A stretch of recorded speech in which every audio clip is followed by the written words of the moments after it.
Rivals 2 just added some new game modes that I feel went way under the radar, especially for anyone that's trying to level up their gameplay. They talked about it in the patch notes, but if you just saw the game update and booted up, you probably totally missed this. Hidden inside local play is a new menu option, Trials.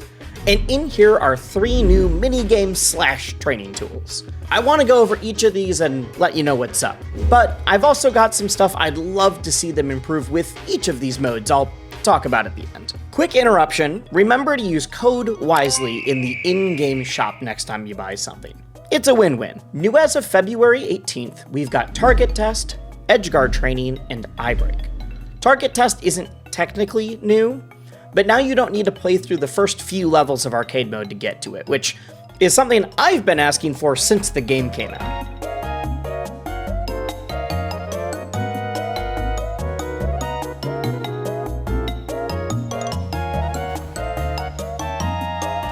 It's break the targets from Smash, all the way down to having custom levels for each character. It is a great way to practice your movement, and it forces you to think through all your different options if you're trying to bring down your time. Speedrunners are already having a blast, and frankly, they're terrifying me with how quickly they're optimizing their routes and coming up with new strategies.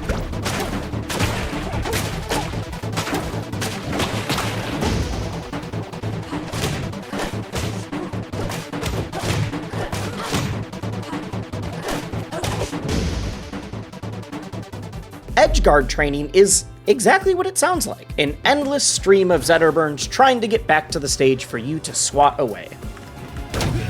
It's never attacked me before! It did a forward strong! What is that? You can choose what character you want to practice against, and remember to use D-pad left and right to practice on each side of the stage. This is actually straight from the Uncle Punch Melee Training mod, which I'll reference a few times because it's going to come up later. Enemies respawn from every possible angle and make full use of all their resources like air dodging, optimal DI, and even teching. Character-specific options like using Zetter's down special cancel or Maple's up air that, while jumping, you get a little bit of extra height. Honestly, the computers are better at recovering than 90% of my opponents on ranked. And what I've learned is that I am terrible at edgeguarding unless I have a read. And that Maple might actually be impossible to edgeguard. I'm still gonna do more research on that one. Either way, this new mode is fantastic for anyone that wants to practice or develop their edgeguard flowcharts for any matchups. The final new mode is Eye Break, which is literally exercise from Uncle Punch. There's a chance you've seen Amsa or any of your favorite Melee pros grinding this one on stream looking for a high score. Let's go. We did it. Let's go. The world record. On the surface, Eye Break is very simple. An Abyss Eye appears, and it goes away when you hit it. And when that happens, a new eye pops up somewhere else on the stage. And then you just see how many eyes you can break in 60 seconds. Secretly though, this is a way to gamify practicing quick movement, reaction times, and precise spacing. If you're struggling with hit falling, this is now the #1 way I suggest to practice building up the muscle memory. Going for a higher score means improving your precision of advanced movement tech. And good spacing is critical, so you're able to maximize hitting any possible angle of approach as quickly as you can. If you've ever wondered how top players find hits off the smallest openings or extend combos that seem out of range, this is the tool to help you level up that skill. I can't believe Zeba's that's gonna just do it. I'm really excited these are all in a menu called Trials, by the way.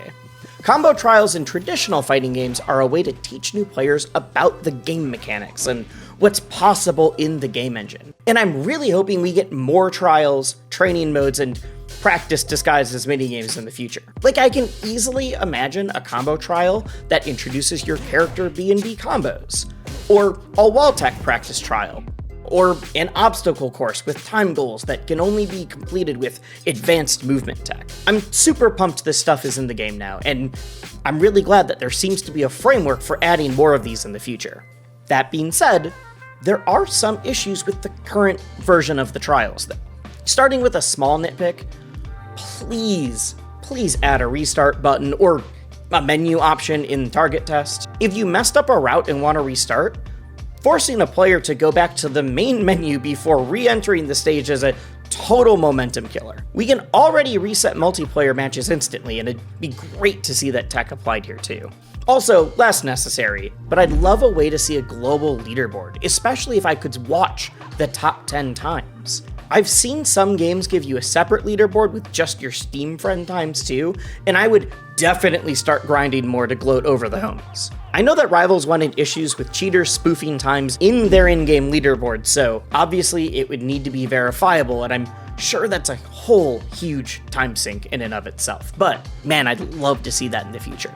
For edgeguarding training, opponents feel like they respawn a little too quickly, and it makes some of the respawn angles feel impossible to react to while you're still trying to reset back to the ledge or just get on stage from the last edgeguard. Because of that, I feel like I'm frantically trying to prep for the next situation, just a little too late every single time. Maybe it's a skill issue on my end, but I feel like it could wait for you to reset to neutral or grab ledge before it flings the next hyena at you. Or it could even auto-reset the player to a neutral zone between reps. This mode feels like it's so close to being a phenomenal training tool with just a few more tweaks. But right now it's stuck at a pretty good one instead of great. The easier and smoother we can make tricking people into improving, the better. For iBreak, honestly no notes here. It's simple, clean, effective, and honestly really fun.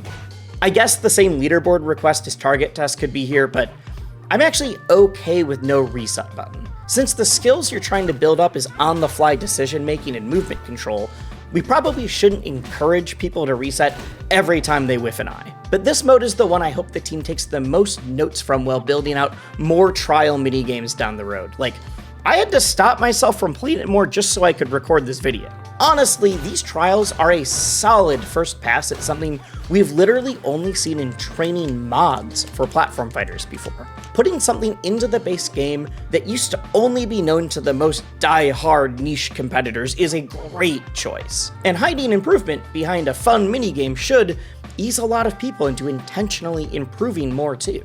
Alright, now you can go have fun, or improve your skills, or I guess both at the same time.